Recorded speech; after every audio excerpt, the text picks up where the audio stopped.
मैं ये समझता हूँ कि जो हमको दृढ़ निश्चय जो सीखना चाहिए वो किसानों से सीखना चाहिए। वो हमेशा निश्चय के साथ रहते हैं कि हाँ, आज नहीं तो कल, कल नहीं तो परसों मेरे को ये खेती करनी ही है, मुझे ये फसल उगानी ही है। जी बिल्कुल। और किसानों का जो एक इम्पोर्टेंस है वो बहुत ज़्यादा है, और जिस तरीके का वो हार्ड वर्क करते हैं, जैसा आपने बताया, जो रिजिलियंस, डिटर्मिनेशन है, मुझे लगता है यही कारण है कि उनको अन्नदाता बोला जाता है। खेती के रंग, कृषि के संग।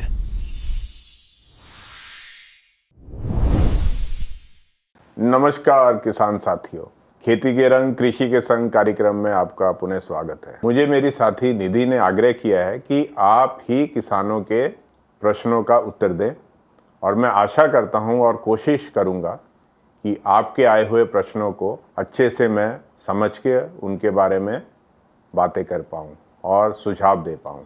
धन्यवाद। तो शविंदर जी, सबसे पहले हम ये जानना चाहेंगे कि क्योंकि आपका बहुत एक्सपीरियंस है खेत में, आपने किसानों के साथ काफ़ी काम किया है, तो जो किसान जितनी मेहनत कर रहे हैं, तो उनको किस दिशा में मेहनत करनी चाहिए कि उनको और अच्छी वो खेती कर पाएँ और जो वो चाहते हैं उस तरीके से वो अपनी फसल ले पाएँ? बहुत अच्छा सवाल है निधि। इसमें थोड़ा सा मैं बताना चाहूँगा कि जब हम आज़ाद हुए एज अ कंट्री, तब हम लोग डिपेंडेंट थे इंपोर्ट के ऊपर, आयात के ऊपर। तो जितने भी फूड ग्रेन्स थे तो सबसे ज़्यादा हम बाहर के देशों से मंगवाते थे, और ये किसानों का ही योगदान रहा है जो भारत आज आयात के ऊपर नहीं, निर्यात के ऊपर काम कर रहा है। और हम लोग सेल्फ सफिशिएंट हुए। फिर हमारे ऊपर जो न्यूट्रिशनल बैलेंस करना, कैसे न्यूट्रिशनल डाइट हो, उसके ऊपर किसानों ने काम किया। और सबसे बड़ा जो योगदान रहा है वो रहा है हरित क्रांति, जिसको हम ग्रीन रेवोल्यूशन बोलते हैं। और मुख्यतः ये दो फसलों को लेके हुआ था, गेहूं और चावल। और आज अगर हम देखते हैं तो हम लोग बहुत सी कंट्रीज़ में अपने बासमती राइस एक्सपोर्ट करते हैं, वीट एक्सपोर्ट करते हैं। और साथ ही साथ ये भी कहना उचित रहेगा यहाँ पे कि किसानों ने फसलों के साथ साथ और भी बहुत से जो क्रांतियाँ हुई हैं, जैसे कि दूध की क्रांति हुई है, ऑपरेशन फ्लड जिसको बोला है, फिर हनी के ऊपर हुआ है, शहद के ऊपर, फिर और ब्राउन रेवोल्यूशन की बात करें तो जो सरसों के साथ जुड़ा हुआ है। तो ऐसे बहुत सी क्रांतियाँ हुई हैं, और किसानों ने हमेशा हर क्रांति में अपना योगदान दिया है। और हमारी जो एग्रीकल्चर है, जो खेती है, भारत की जो खेती है, उसको हमेशा प्रगतिशील रखा, हमेशा प्रोग्रेसिव रखा। साथ ही साथ आज का जो दौर है, आज का दौर थोड़ा सा अनसर्टेन हो रहा है, क्योंकि सबसे ज़्यादा जो इम्पॉर्टेंट होता है, जो महत्वपूर्ण फैक्टर ऑफ प्रोडक्शन होता है, वो रहता है हमारा वातावरण, जो हमारा वेदर। बहुत सी अनसर्टेनिटीज़ हैं, जैसे कि इस साल की अगर हम बात करें तो एल नीनो की वजह से आपने किसान भाई भी इस चीज़ को देख रहे हैं, हम सब लोग भी एज ए नॉर्मल जो सिटीजन्स हैं वो भी एक्सपीरियंस कर रहे हैं कि कैसे जो बारिश का जो समय है वो एक तो डिले हो गया, और डिले होने के साथ साथ बहुत कम समय में बहुत सा पानी एक साथ गिर रहा है। और एक साथ पानी गिरना बहुत सी डिस्ट्रक्शन लाता है, बहुत सा नुकसान पहुंचाता है। इसी तरह से खेती में भी उसका बहुत नुकसान होता है, क्योंकि अगर डिले होता है, और आज की अगर हम बात करें तो फसलें जो हैं उनका एक सीमित अवधि रहती है, सीमित अवधि होती है कि कब उसको लगाया जाए। उसके हिसाब से हमारे जो सीजन है, जैसे कि खरीफ और रबी सीजन है, उनको डिवाइड किया हुआ है। तो वो सब चीज़ें जो हैं इम्पैक्ट करती हैं। वो उसकी वजह से जो अपनी जो फसल है, फसल लगाने का जो समय है वो निकल सकता है। और पानी जो है वो बहुत इम्पॉर्टेंट फैक्टर है, पानी के बिना खेती नहीं हो सकती। दिशा अच्छी है, दिशा के साथ साथ कैसे अपने को उस दिशा में जो फैक्टर्स हैं, जो कारक हैं जिनको हम कंट्रोल नहीं कर सकते, जिनके ऊपर कोई हम नियंत्रण नहीं कर सकते, जो आउट ऑफ हमारे कंट्रोल हैं, उनके साथ साथ कैसे हमको अडेप्ट करना है, उस दिशा में अपने को काम करना पड़ेगा। तो ओवरऑल अगर मैं बात करूं तो किसान मेहनत करते हैं, और ये जो परिस्थितियां हैं उसके साथ कैसे उनको अडेप्ट करना है, उस दिशा में उनको और काम करने की ज़रूरत है। जी बिल्कुल, और स्पेशली जो आपने मौसम के बारे में बताया, जो एल नीनो के बारे में बताया, तो ये बहुत सही है। और कई जगह पे ये देखा भी गया है कि किसान जो है, अभी जैसे खरीफ में धान लगाने का समय रहता है, तो नर्सरी भी तैयार थी, सब तैयार था, मगर क्योंकि बारिश ही नहीं हुई तो उनको आखिरी समय पे अपनी फसल बदलनी पड़ी। तो बिल्कुल सही आपने बताया कि इसका काफ़ी इम्पैक्ट पड़ता है किसान के ऊपर। दूसरी चीज़ सर, मैं ये पूछना चाहूँगी आपसे कि किसान, जब भी हमारे किसान फसल लेते हैं तो ज़रूरी है कि उससे उनको एक अच्छा मुनाफा भी हो। तो मतलब वो कोशिश करते हैं कि किस तरीके से अपना मुनाफा और बेहतर कर पाएँ। तो 2 चीज़ें हैं यहाँ पर कि ये काफ़ी ज़्यादा कन्फ्यूजन रहता है कि हमको सिर्फ़ प्रॉफ़िट्स के पीछे ध्यान देना चाहिए, या फिर हमको प्रोडक्टिविटी, या जिसको हम उत्पादन कहते हैं, उसके ऊपर ध्यान देना चाहिए। तो आपके हिसाब से अगर किसान एक अच्छी फसल लेना चाहते हैं तो किस तरीके से उन्हें आगे काम करना चाहिए? फसल के लिए उत्पादन एक गोल होना चाहिए, पर वो गोल को कैसे अचीव किया जाए, वहाँ तक कैसे पहुँचा जाए, उसके ऊपर जो जर्नी है, उस जो रास्ते के ऊपर अपने को चलना है, वो बहुत ज़्यादा इम्पोर्टेंट है। और कई किसान भाई ये सोचते हैं कि अगर हमने ज़्यादा बीज लगा दिया, ज़्यादा खाद दे दिया, ज़्यादा हमने कोई दवाई का छिड़काव कर दिया, तो उस वजह से हमारा उत्पादन अच्छा हो सकता है। पर ये सब को जो एक्स्ट्रा जो यूज़ करना है, उसकी वजह से उनकी लागत ऊपर हो जाती है। उत्पादन में थोड़ा बहुत बदलाव आता है, थोड़ा बढ़ता है, लेकिन साथ ही साथ यहाँ पे खर्चा बढ़ जाता है। और जी बिल्कुल। इसके साथ जो इम्पैक्ट होता है सॉइल के ऊपर, वातावरण के ऊपर, वो लॉन्ग टर्म सस्टेनेबल नहीं होता है। तो अगर हमको अच्छा उत्पादन चाहिए और लागत को भी हमको सही रखना है, तो सबसे पहले अपने को जो भूमि है, जो हमारी जो सॉइल है, उसके ऊपर हमको काम करना चाहिए। क्योंकि अगर सॉइल जो कि अच्छा नहीं है, तो वहाँ पे हमने बीज डाला तो बीज अच्छे से अंकुरित नहीं होगा। और जैसे जैसे हम कोई खाद डालते हैं, उस खाद का भी जो है उपयोग, जिसको हम फर्टिलाइज़र यूज़ एफिशिएंसी बोलते हैं, वो अच्छे से नहीं होगा।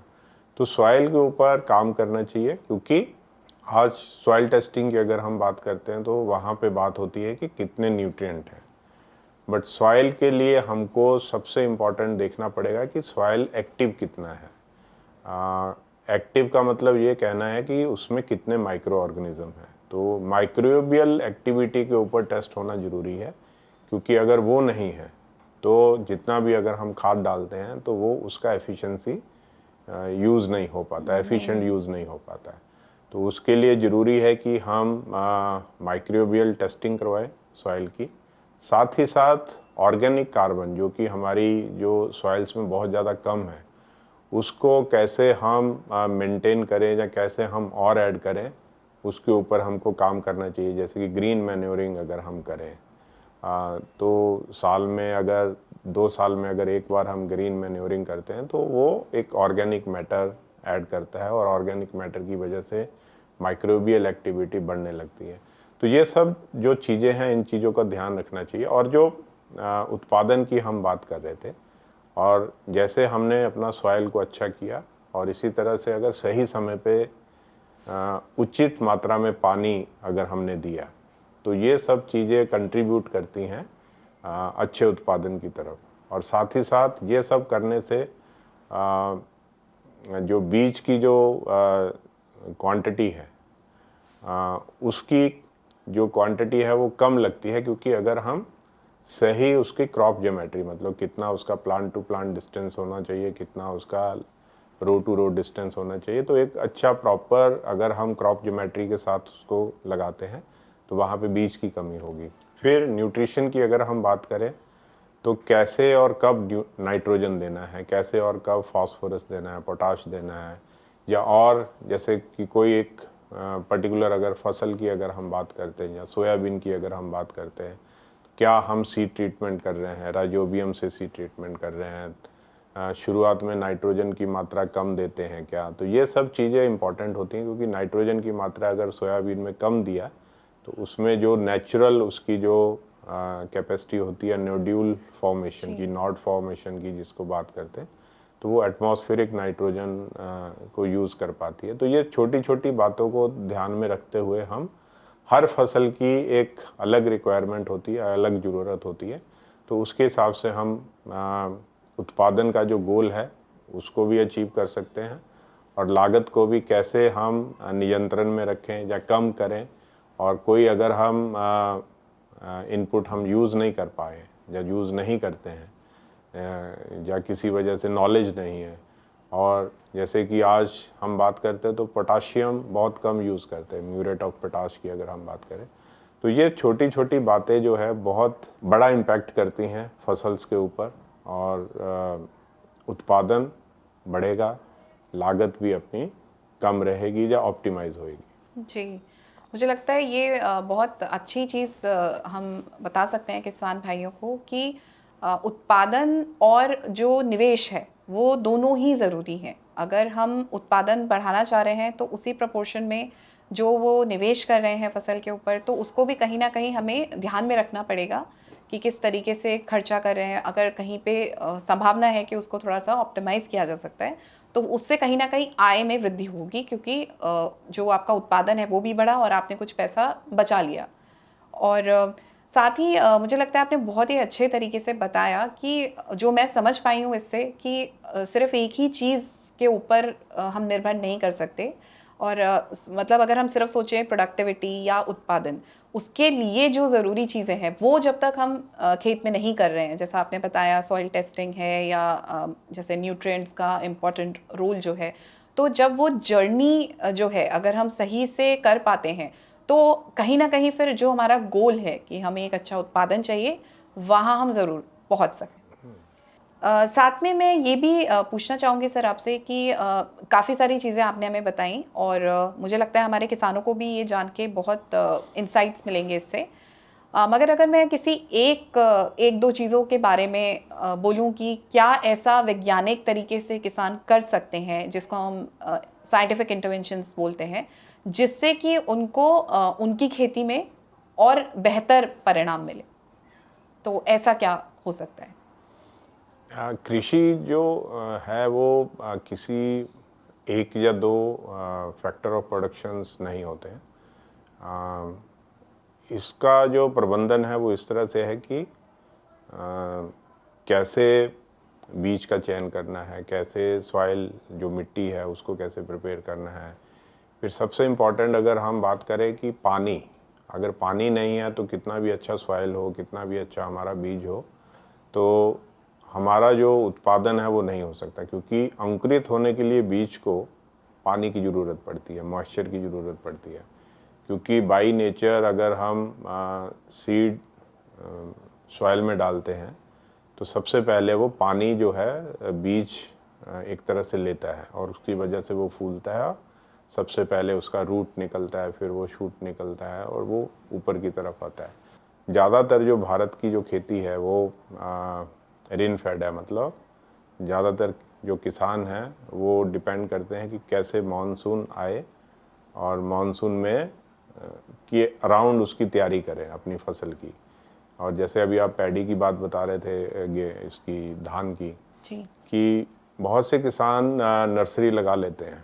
नर्सरी लगाने के बाद जब वो ट्रांसप्लांटेशन का टाइम होता है 20 से 25 दिन के दौरान, अगर उस समय पानी नहीं है तो उनको वो नर्सरी जो है अगले 5 या 10 दिन के अंदर छोड़ना पड़ता है, क्योंकि अगर उस दौरान पानी नहीं आया 20 और 25 दिन के जब नर्सरी है, एज है, उसके बाद उसको अगर हम ट्रांसप्लांट करते हैं तो उसका उतना अच्छा फुटाव नहीं होता खेतों में। तो ये ज़रूरी हो जाता है कि पानी की जो अवेलेबिलिटी है, कि पानी अगर अवेलेबल है उस हिसाब से उनको अपनी पूरी प्लानिंग करनी पड़ेगी, उस हिसाब से अपना खेत का तैयारी करना पड़ेगा, अगर वो पैडी लगा रहे हैं तो कैसे वो नर्सरी लगाएं, उसका प्री प्लानिंग करके, या अगर वो सोइंग कर रहे हैं, डायरेक्ट सोइंग कर रहे हैं, तो वो उनको अगले 30 से 40 दिन कैसे पानी रहेगा। फिर अगर हम गेहूं की बात करें तो गेहूं की जो फसल है हर 20 से 25 दिन में 1 सिंचाई 6 सिंचाई लगती हैं उसको। तो इस तरह से पानी बहुत इम्पोर्टेंट है।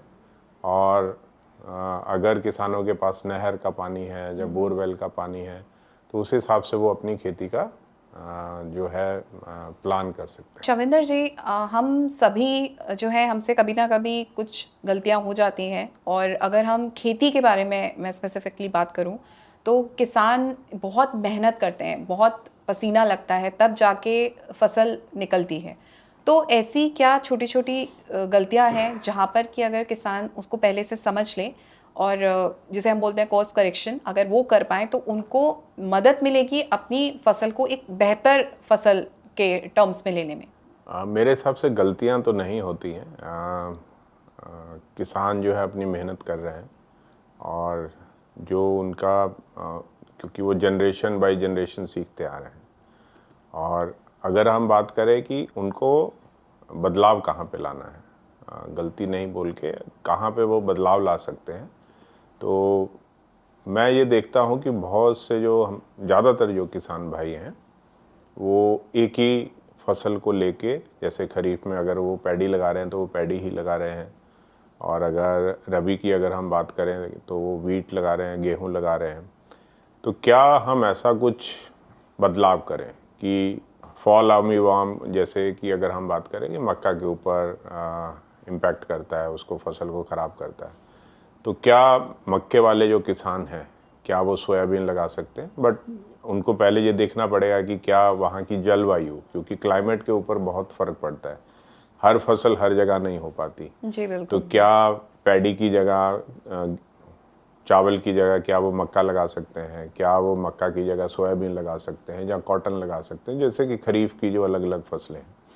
तो इसको हम विविधीकरण बोलते हैं कि कैसे वो फसल विविधीकरण या क्रॉप डाइवर्सिफिकेशन करे कि जिससे कि उनका जो रिस्क है वो डिवाइड हो जाए। इसको कैसे उनको एंटरप्राइज बनाना है, फार्मिंग को कैसे वो एंटरप्राइज बनाए कि उनका जो रिस्क है वो डिवाइड हो जाए। कि अगर मान लीजिए कि पैडी की अगर हम बात करें कि बहुत ज़्यादा उसको पानी की ज़रूरत पड़ती है, अगर मानसून किसी वजह से डिले होता है या कम आता है मानसून, तो उस केस में जो कम पानी में होने वाली फसल है कि जैसे मक्का है या सोयाबीन है, उसका वो अगर कुछ एकड़ अपनी पैडी ना लगा के इन फसलों को लगाते हैं तो उनका जो है रिस्क जो है वो डिवाइड हो जाता है।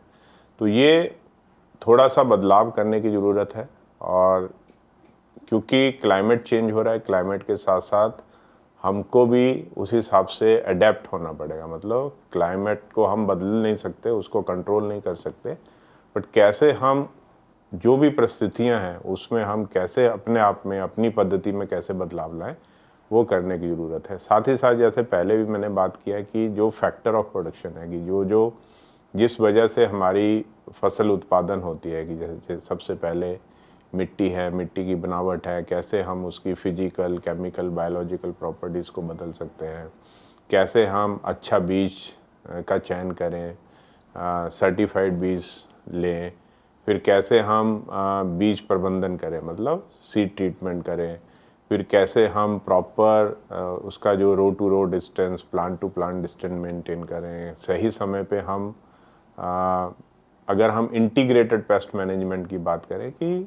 फिजिकल, बायोलॉजिकल और केमिकल अगर कंट्रोल करें कि जैसे वीड हो रहे हैं या कोई इंसेक्ट है या डिजीज़ है, तो ये सब चीज़ें हैं, छोटी छोटी चीज़ें हैं, इनमें अपने को बदलाव लाने की ज़रूरत है। जी बिल्कुल। ये सब बातें करते हुए और मुझे लगता है कि हम एक तरीके से ग्राउंड पे या फील्ड पे पहुंच जाते हैं जहां हमें सही में समझ आ रहा है कि किसान को कितने सारी चीज़ों के ऊपर काम करना पड़ता है, और किस तरीके से मौसम कई बार फेवरेबल नहीं है, कभी कीड़ों का अटैक हो गया।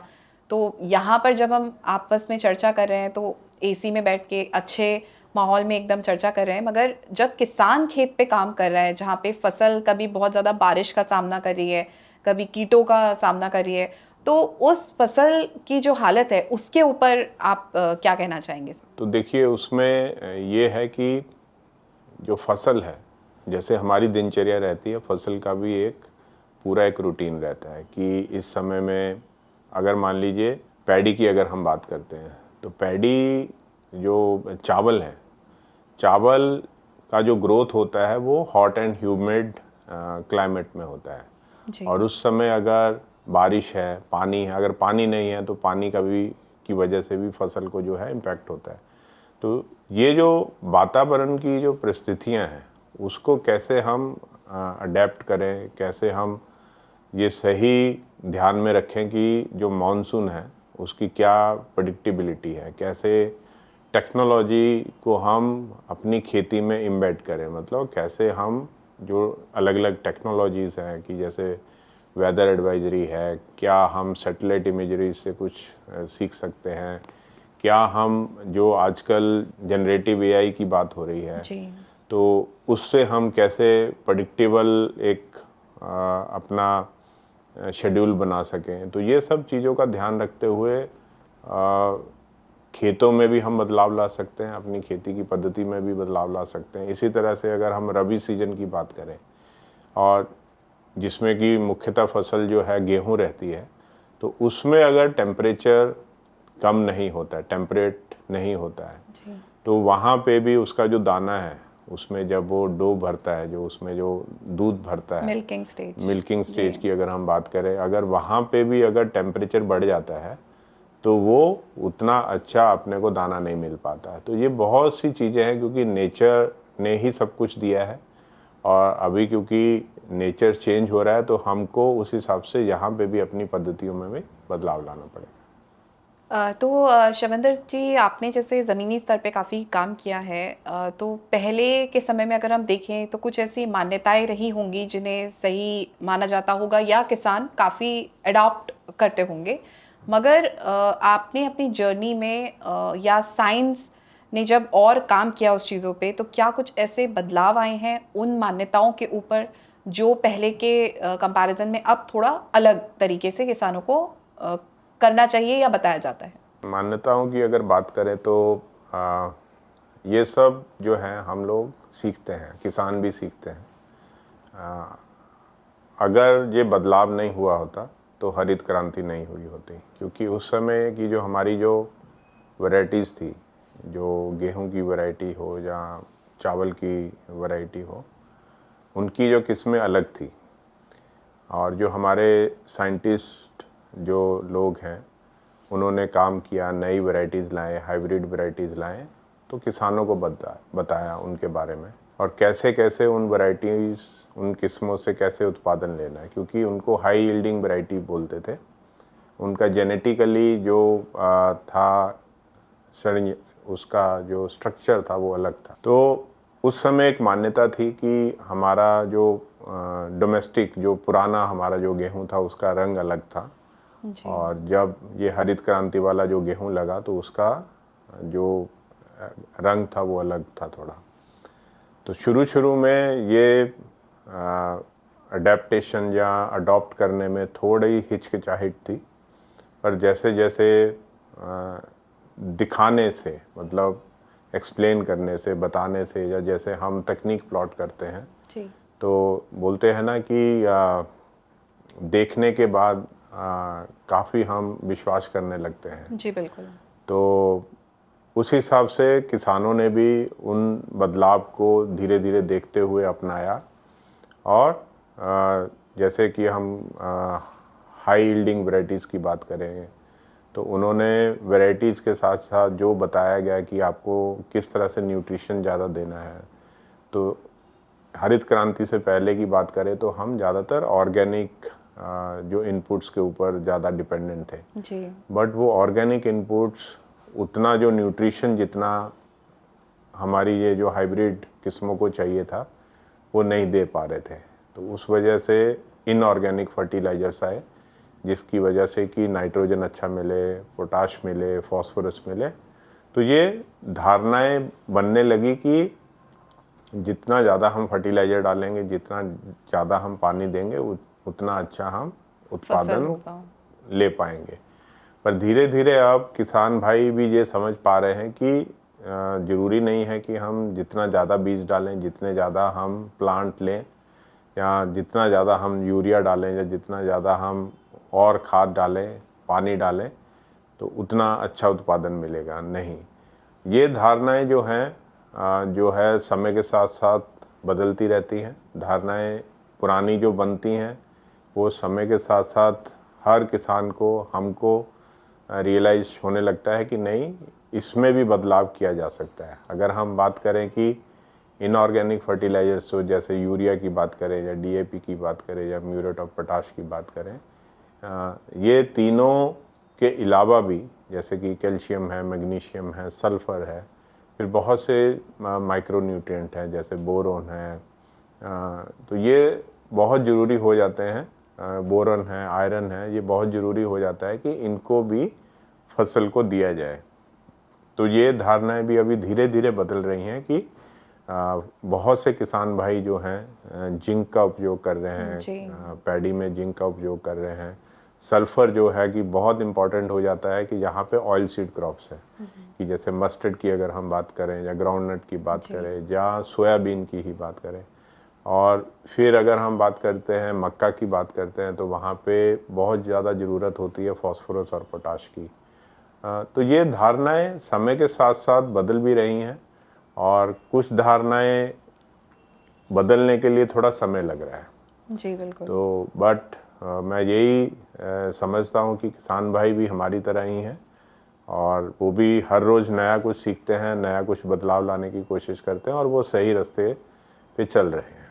तो जैसा कि हम पहले भी चर्चा कर चुके हैं कि आपने काफ़ी ज़मीनी स्तर पे किसानों के साथ में काम किया है, तो ऐसे जो आपका एक्सपीरियंस रहा इस चीज़ का, तो उसमें कुछ एक आध चीज़ आप हमारे साथ साझा करना चाहेंगे जो कि मतलब कहीं हमको किसी बुक में नहीं मिलता, या किसी भी क्लासरूम में नहीं पढ़ाया जाता, जो सिर्फ एक एक्सपीरियंस के बेस पे आप बताना चाहेंगे हमें? मैं ये समझता हूँ कि जो हमको दृढ़ निश्चय जो सीखना चाहिए वो किसानों से सीखना चाहिए। और मैंने ये देखा है कि उनका जो डिटर्मिनेशन होता है खेती को लेके, उसके ज़्यादा स्ट्रॉन्ग डिटर्मिनेशन मैंने नहीं देखा, क्योंकि वो हर दिन ये दृढ़ निश्चय के साथ जाते हैं अपने खेत की तरफ कि आज अपने को देखना है कि पानी अवेलेबल है या नहीं है, मॉनसून का क्या टाइमिंग है आने का, क्योंकि उस हिसाब से उनको अपना सोइंग करना है, उस हिसाब से उनको अपने प्लानिंग करनी है। वो किसी भी समय ऐसा नहीं देखा मैंने उनको कि उन्होंने कभी अपनी आशा निराशा में बदला हो। वो हमेशा निश्चय के साथ रहते हैं कि हाँ, आज नहीं तो कल, कल नहीं तो परसों मेरे को ये खेती करनी ही है, मुझे ये फसल उगानी ही है। और साथ ही साथ दूसरा ये सीखा है कि वो हमेशा जो नया सीखने के लिए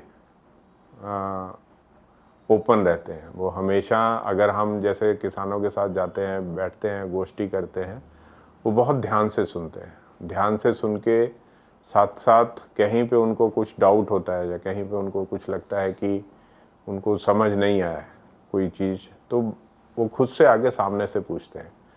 और इसमें जो मैंने देखा है कि बहुत बार हम उनको समझाए हैं कि क्रॉप ज्योमेट्री के बारे में, कि आप कितना प्लांट टू प्लांट डिस्टेंस रखें, कितना आप रो टू रो डिस्टेंस रखें।